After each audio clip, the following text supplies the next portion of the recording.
there's no hope, you can still go. I never answer to no, man, I still go. Go, go, go, go, go, go, go, go, go, go.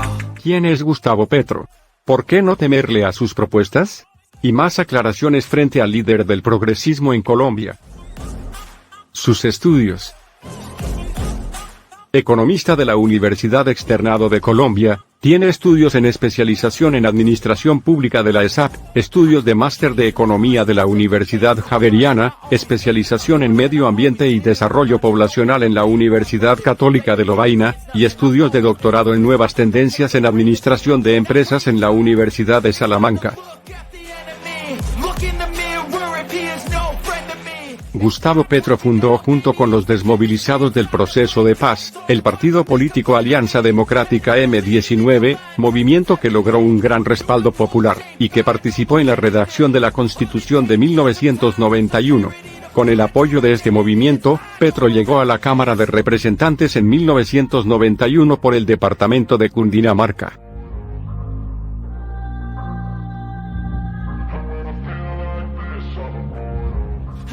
Entre todas las cosas que se dicen de Petro dentro de su etapa en la militancia de dicho partido, son los mismos miembros de ese entonces quienes aclaran que el líder de la Colombia humana nunca se alzó en armas.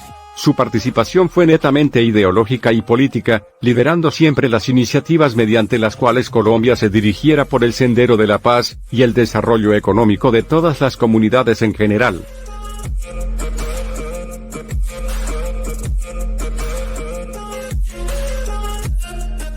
En 1994 fue nombrado en la Embajada de Colombia en Bélgica como agregado diplomático para los derechos humanos de 1994 a 1996.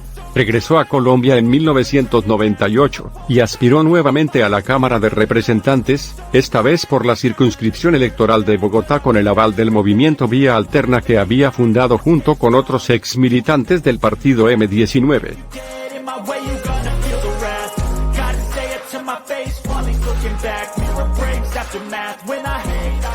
En ese período, fue elegido el mejor congresista tanto por sus colegas como por la prensa nacional gracias a sus denuncias sobre corrupción y sus debates de control político, entre ellos el de paramilitarismo en Antioquia. Del año 2006 a 2010, Gustavo Petro fue senador de la República.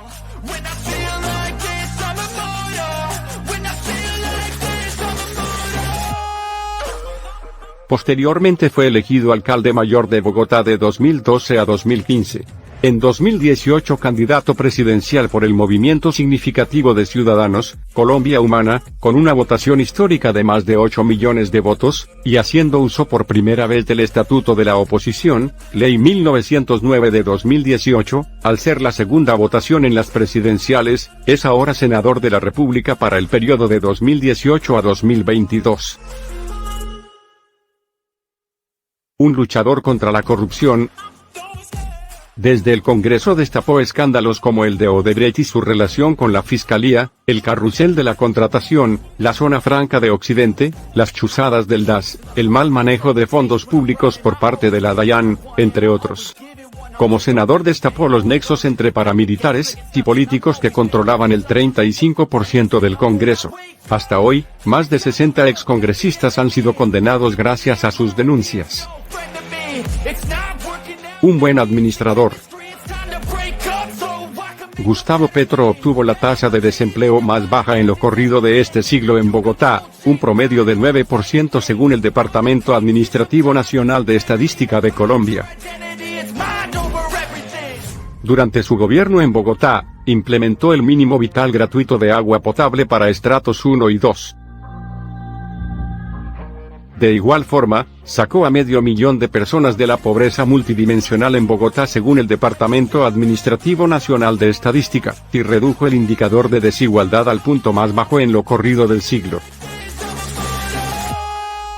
Durante su administración, adelantó políticas públicas mediante las cuales protegió y elevó el valor económico de las empresas públicas de Bogotá, dejándolas con la más alta calificación. De igual forma, creó la Secretaría de la Mujer de Bogotá, y la Línea Púrpura que hoy cuida a miles de mujeres de la violencia de género. Finalmente, en lo que a su administración de la Alcaldía Mayor de Bogotá tiene que ver, llevó 1.000 médicos a la casa de 3.200.000 bogotanos, bajando la mortalidad por desnutrición a 0 y la infantil a 1 dígito. Francia Márquez formó parte del proceso de Comunidades Negras, PCN, en medio de la urgencia de defender el territorio de las manos de quienes promueven lo que ella llama una política de la muerte. Abogada de la Universidad Santiago de Cali, decisión que tomó en sus palabras, porque creo en la importancia de tejer con otros, con otras, y en el saber que se pone al servicio de la gente.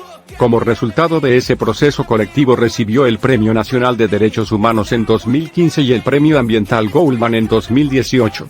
Ha sido candidata a la Cámara de Representantes, presidenta del Comité Nacional del Consejo Nacional de Paz, Reconciliación y Convivencia, y precandidata presidencial. En la actualidad, es la candidata a la vicepresidencia por la Alianza Política Progresista del Pacto Histórico en el país. Otras cosas que quizás no sabías de Francia Márquez.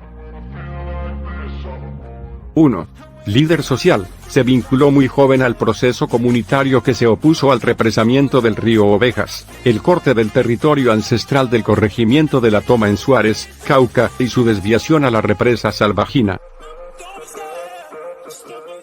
2. Representante legal del Consejo Comunitario Afrodescendiente, fue representante legal del Consejo Comunitario Afrodescendiente del Corregimiento La Toma, durante 3 años, y trabajó en el apoyo al proceso de caracterización de las afectaciones territoriales en el marco del conflicto armado, y en la formulación de la demanda de restitución de derechos territoriales. 3. Defensora del territorio, poniendo su vida en riesgo, por la defensa colectiva de su territorio en el contexto del otorgamiento de títulos de explotación minera, y de una acción de tutela que interpuso para suspenderlos y evitar el despojo de su comunidad, recibió amenazas de grupos paramilitares que la obligaron a desplazarse junto con sus 2 hijos. 4. Lucha contra la minería ilegal, en la lucha por la defensa de su territorio. En 2014 lideró la marcha Mujeres Negras por el Cuidado de la Vida y los Territorios Ancestrales, conocida como la Marcha de los Turbantes. Entre sus logros estuvo el reconocimiento de los resguardos del norte de Cauca para reparación colectiva, y la expulsión de su territorio de retroexcavadoras dedicadas a la minería ilegal. 5.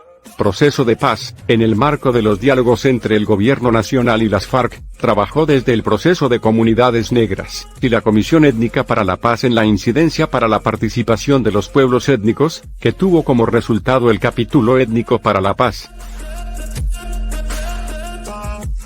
6.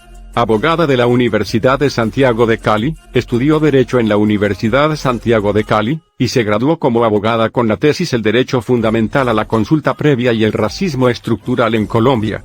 Análisis del caso del Consejo Comunitario de La Toma Suárez Cauca. También, es técnica agropecuaria del Servicio Nacional de Aprendizaje, SENA. 7. Distinción de la BBC, en 2019 recibió el reconocimiento de la BBC de Londres como una de las 100 mujeres más inspiradoras, influyentes e innovadoras del mundo durante 2019. 8. Han atentado contra su vida. Después de ser candidata a la Cámara de Comunidades Afrodescendientes siguió su formación política y defensa territorial. Por tal razón ha recibido continuas amenazas, y un atentado por parte de grupos armados. 9. Lucha contra el cambio climático, en el discurso del Premio Ambiental Goldman, un reconocimiento mundial por el trabajo comunitario de líderes ambientales, invitó a la humanidad a emprender acciones colectivas para frenar el cambio climático. 10. Una de las mujeres más importantes de la década, fue reconocida por la revista Rolling Stone como una de las 15 mujeres colombianas más importantes de la década. 11. Diálogos con la Academia, realizó un diálogo con Angela Davis, una voz norteamericana icónica por la lucha de los derechos de las mujeres negras, quien reconoció su potencia y capacidad para liderar el país y unir esfuerzos por salvar el planeta. 12. Soy porque somos, se lanzó como precandidata a la presidencia por el pacto histórico liderando su movimiento Soy porque somos, el cual se fundamenta en el mandar obedeciendo y el Ubuntu, una filosofía africana que reconoce la conexión entre todos los seres. Este movimiento construye con las comunidades, personas y colectivos los mandatos populares para orientar sus decisiones políticas. 13. Apasionada por el arte, le gusta el canto, la actuación, bailar la fuga, el torbellino norte caucano, la salsa y escuchar las baladas de Cani García. Finalmente, 14. La precandidata presidencial más votada, fue la tercera precandidatura a la presidencia más votada de 2022, superando personalidades ya reconocidas, posicionándose como uno de los liderazgos políticos más importantes del país. Es la primera mujer en la historia colombiana en obtener estos resultados, y cuenta con un visible respaldo de la juventud, las comunidades diversas, las mujeres, el pueblo negro, las mayoras y la niñez. Programa de Gobierno Colombia, potencia mundial de la vida. El plan de gobierno de Gustavo Petro y Francia Márquez se basa en muchos elementos, entre los que se destacan 4 pilares fundamentales. En primer lugar, el cambio es con las mujeres, en el que se les denomina como guardianas del agua y de la tierra fértil, defensoras del territorio y de la biosfera, cuidadoras y tejedoras de la vida y la paz, bastiones de la economía, las que sostienen el mundo. Además agrega, para que Colombia sea una potencia mundial de la vida, el cambio será con las mujeres. Junto a ellas emprenderemos las transformaciones para saldar la deuda en términos de representación política, igualdad y autonomía económica frente al hombre, el derecho a una vida libre de violencias, a decidir sobre sus cuerpos y a realizar un proyecto de vida próspero y autónomo. El cambio es con las mujeres. El segundo pilar esencial es la llamada economía para la vida, en el que menciona que el compromiso de su programa para una Colombia, potencia mundial de la vida, es realizar transformaciones de fondo para enfrentar la emergencia por cambio climático y la pérdida de biodiversidad. Esto implicaría transitar hacia una economía productiva basada en el respeto a la naturaleza, dejando atrás la dependencia exclusiva del modelo extractivista, y democratizando el uso de energías limpias para generar capacidades nacionales que nos permitan enfrentar los efectos del cambio climático, y contribuir con ello a superar la crisis ambiental global que pone en juego la vida y la pervivencia de la especie humana. El tercer pilar esencial es la sociedad para la vida. En este mencionan que se buscará dejar de ser una de las sociedades más desiguales del mundo garantizando los derechos fundamentales consagrados en la Constitución del 91, y en la jurisprudencia constitucional con la participación efectiva de todas las diversidades de la nación.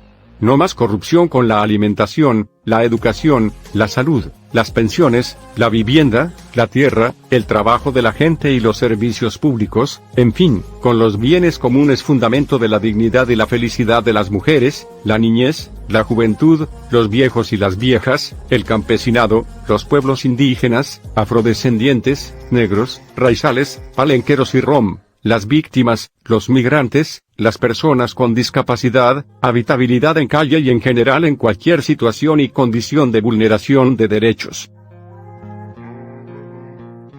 Dentro de los temas que se mencionan en este pilar de la sociedad, son muchas las aseveraciones que se han hecho, y que en su mayoría han sido interpretaciones erróneas a lo que la campaña del pacto histórico en su plan de gobierno ha propuesto en realidad. Primero, lo han dicho en reiteradas ocasiones: no expropiaremos a nadie, en busca de transitar de una economía depredadora, improductiva y desigual hacia una economía que haga posible la vida. Se garantizará, entre otras, la siguiente condición: un lugar para producir, tierras produciendo vida. Se desincentivará el latifundio improductivo, con el fin de buscar, por otro lado, aumentar las tierras fértiles con un catastro multipropósito, y un régimen impositivo para que más familias campesinas puedan producir. Adicionalmente, mediante lo que denominan el cambio por el campo, se dejarán de importar millones de toneladas en alimentos e insumos que Colombia podría y debería estar produciendo. Se renegociarán los TLC, y se creará una política de aranceles para fortalecer la producción nacional. Y se enfrentará la crisis de insumos para bajar los precios de los alimentos. Segundo, Se respetará la propiedad privada, el llamado cambio por la industria, incluirá que se transite hacia una industria con mayor productividad, innovación y neutral en emisión de carbono. Se defenderá a la industria nacional a través de la protección arancelaria de confecciones y de cuero.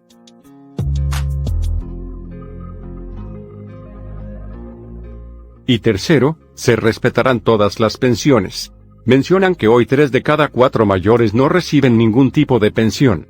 Asimismo, consideran que la pensión es un derecho y no un privilegio. Por lo tanto, no aumentarán la edad ni las semanas de cotización. Proponen una reforma pensional basada en un sistema de pilares que asegure pensión para los que no pudieron cotizar, que de verdad se pensionen a los que cotizan y quienes desean aumentar su pensión, lo logren. Agregan, que se entregarán a 3 millones de mayores y mayoras que hoy no reciben pensión, una pensión de 500,000 pesos mensuales. Así pues, el dinero de las cotizaciones se usará exclusivamente para pagar las pensiones. Los actuales pensionados conservarán sus derechos adquiridos, y sus pensiones subirán cada año con la tasa de crecimiento del salario mínimo. Aseguran que defenderán los derechos de los pensionados, mejorándolos. Frente a esta propuesta de reforma pensional, expertos como Ricardo Bonilla, economista, exsecretario de Hacienda de Bogotá, profesor en la Universidad Nacional y asesor económico del candidato Gustavo Petro, recalcó que el planteamiento del candidato es apenas una propuesta que en determinado caso debe terminar siendo un proyecto de ley que se discuta en el Congreso. Explicó que la base es dejar de poner a competir el régimen prima media con el de capitalización, y volverlos un sistema complementario como lo hay en otros países, el sistema de pilares. Un sistema de pilares en el cual la base sea la prima media, con pensiones donde se cotiza hasta 4 salarios mínimos. Después que haya uno segundo en fondo capitalización que sería para quienes ganan más de 4 salarios y lo coticen allí. Por último, el que quiera uno más alto, va a un fondo de capitalización voluntario. Por otro lado, Stefano Farné, director del Observatorio del Mercado de Trabajo y Seguridad Social de la Universidad Externado de Colombia y profesor universitario, planteó que la propuesta de pilares es buena, y no solo mantener un sistema entre privados y públicos, pero comenta que la clave está en cómo poner en marcha ese sistema de pilares. Señaló que se debe reducir un poco los subsidios que se entregan en régimen de prima media, y los costos que hay en régimen de ahorro individual. Toca entrar en los detalles para saber qué se va a hacer, puntualizó.